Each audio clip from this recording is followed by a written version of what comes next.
Выходы из молочного кризиса искали на совместном совещании Минсельхоза и аграриев. Как мы уже сообщали ранее, жители Коми обратили внимание, что продукция местных производителей пропала с прилавков магазинов и супермаркетов. Вместо полюбившейся Белополяны и пригородного сыктывкарцы вынуждены покупать продукцию кировских и вологодских производителей. Оказалось, спрос на продукцию вырос, а сырья не хватает. Дарья Вологжанина о том, удалось ли найти решение. Генеральный директор Гормолокозавода отмечает, что за долгий период в отрасли 2021 год стал самым тяжелым. Уход крупного поставщика молока сократил ежесуточную поставку на 10 тонн.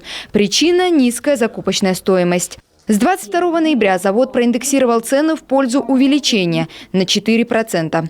С рынка Коми также ушла Кировская молочная компания. Ее продукция составляла 20% от общих объемов. Спрос на молочные продукты вырос, а их количество нет.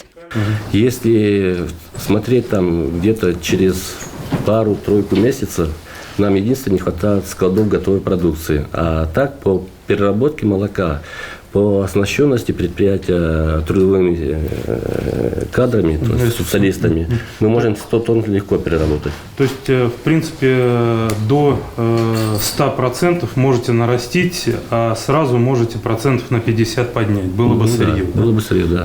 Пригородный перерабатывает в сутки 19 тонн молока. Потенциал до конца не реализован. Завод может перерабатывать до 30-35 тонн. Единственный ограничитель – опять же отсутствие сырья. При этом наблюдается тенденция к росту. Только объемы молока 2,5% жирности за 10 месяцев увеличились на 52%. Аграрии отмечают, что дефицит молочной продукции на рынке начинает приводить к спекуляции.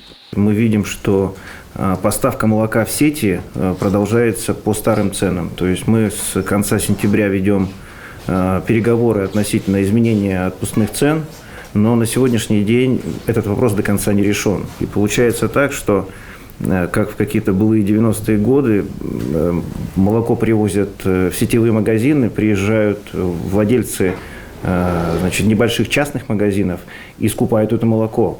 И скупают уже, можно сказать, в больших количествах. Естественно, это как бы какой-то нонсенс. Такого не было никогда.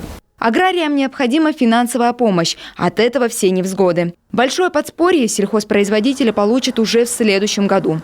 На трехлетку по поручению главы Коми на развитие отрасли дополнительно выделят по 220 миллионов рублей. В 2022 году 70 миллионов направят на возмещение части затрат сельхозпроизводителей на производство и реализацию товарного молока. А вот аграрий из Усть-Илимского района Арас Набиев ждет поддержки на техническое перевооружение. На него, кстати, выделено 65 миллионов рублей. Нам эта мера поддержки очень важна. Почему? Потому что техники устарели. Сейчас мы и занимаемся культурой технической работы. Нужны техники. Нужны техники, чтобы поля посеять, спахать. Мы сейчас слышали, что добавили 65 миллионов. Это радует. Вот, ждем, покупаем технику. На содержание скота и взрослой птицы крестьянско-фермерским хозяйствам из дополнительных средств выделят более 18 миллионов. Усилится и поддержка личных подсобных хозяйств. Ставка субсидий на закуп молока и мяса увеличится с 3 до 5 рублей за килограмм, на картофель с 4 до 6 рублей. А субсидию на приобретение молодняка крупного рогатого скота увеличат до 3000 рублей.